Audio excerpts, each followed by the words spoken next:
Jadi antum setelah membaca Al-Fatihah, seharusnya antum mencari surat-surat yang dibacakan sesuai dengan kebutuhan antum.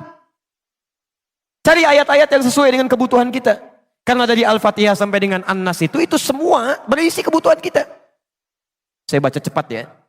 Tapi nggak usah ditulis. Saya ulangi, tidak usah ditulis. Ya, saya bacakan saja. Misal, sebelum lahir, tadi kan ikhtiarnya Quran surah kedua Quran surah ketiga ayat 38 sampai 39. Keadaannya Quran surah 19 ayat kedua sampai dengan ayat ke-11-nya. Begitu dia mulai mengandung, bagaimana kandungannya supaya baik, Quran surah ke-7 ayat ke-189. Begitu dilahirkan, bagaimana supaya ASInya mengalir lancar, anaknya tumbuh menjadi anak yang soleh, Quran surah kedua ayat 233. Begitu usia 2 tahun ke atas, dia mulai belajar bagaimana supaya dekat dengan Allah, baik dengan orang tuanya, baik dengan tetangganya, Quran surah ke-31 ayat 13 sampai dengan ayat 19-nya. Kemudian dia mulai belajar supaya cepat menangkap pelajarannya, Quran surah 9 ayat 122.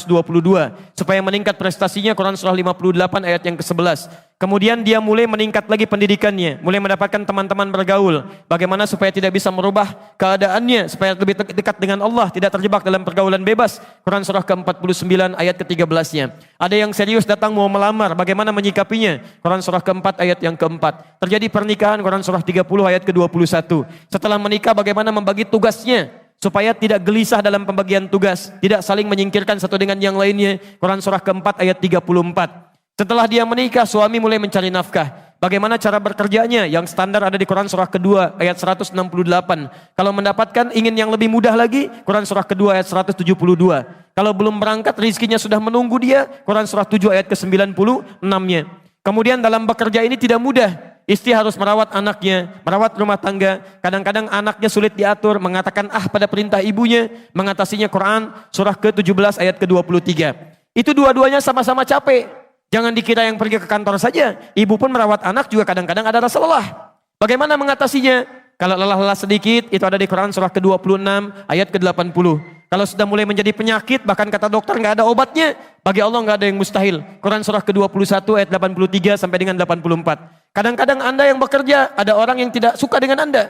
Ada yang usil, ingin menyingkirkan Anda, menyungkurkan Anda. Ada perlindungan dari Allah di Quran surah ke-17 ayat 79 sampai dengan 81. Kalau ada yang membuat diri Anda tersesat sampai mengatakan, ya Allah kenapa dia begini, ya Allah apa enggak ada solusinya? Selalu ada. Amalkan di Quran surah ke-21 ayat 87 sampai dengan ayat ke-88-nya. Sampai Anda beraktivitas lagi, mendapatkan kesenangan hidup, harta mulai melimpah, Masya Allah, rumah semakin luas, syukuri itu semua dengan mengamalkan tuntunan di Quran surah ke-14 ayat yang ke-7-nya.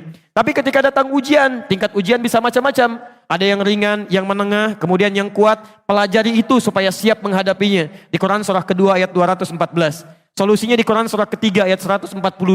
Cara sabarnya di Quran surah kedua ayat 155 sampai 157. Sampai Anda terus berkembang, usia 40 tahun, orang tua masih ada, ingin berbakti pada orang tua, ada di Quran surah ke-46 ayat yang ke-15-nya. Sampai kemudian Anda semakin sepuh mengatakan, ya Allah, apakah saya akan hidup untuk selamanya? Tidak.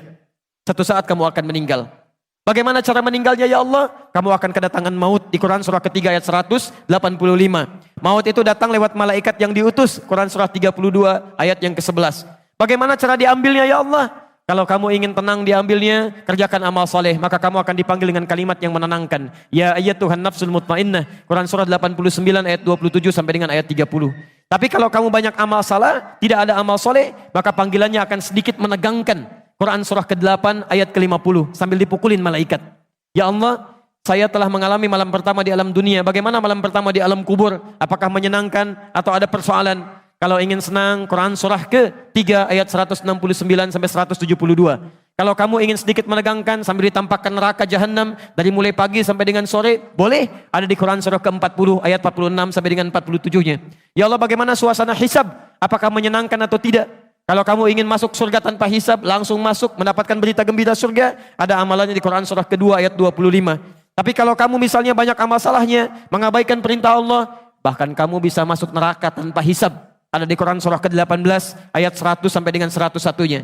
Ya Allah, bagaimana suasana surga nanti ya Allah? Ayo kerjakan amal saleh. Ada surga bersama Rasulullah tingkat yang paling tinggi. Amalan di Quran surah ketiga ayat 31, Quran surah 59 ayat yang ke-7, Quran surah 33 ayat 21. Ada surga yang di taman surga yang memberikan langsung Allah, bisa melihat Allah tanpa hijab. Quran surah 75 ayat 22 sampai dengan ayat 23. Ada amalannya di Quran surah ke-51 ayat 15 sampai dengan ayat 23. Ada ada surga seluas langit dan bumi. Kemanapun kamu beraktivitas tidak akan pernah menemukan ujungnya. Quran surah ketiga ayat 133 sampai dengan 134. Ada semua. Ada semua. Jadi Anda punya masalah apapun, ayatnya ada di Quran. Jadi begitu mengatakan waladhdallin, cari ayat yang sesuai dengan kebutuhan Anda. Mintakan, boleh dilafadzkan. Masalahnya Ustadz, saya nggak hafal ayatnya. Jadi yang dibaca dari subuh sampai isya, An-Nas lagi, minal jinnati, dan dikabulkan oleh Allah. Mimpinya ketemu jin terus gitu kan. Itu yang boleh dilafadzkan.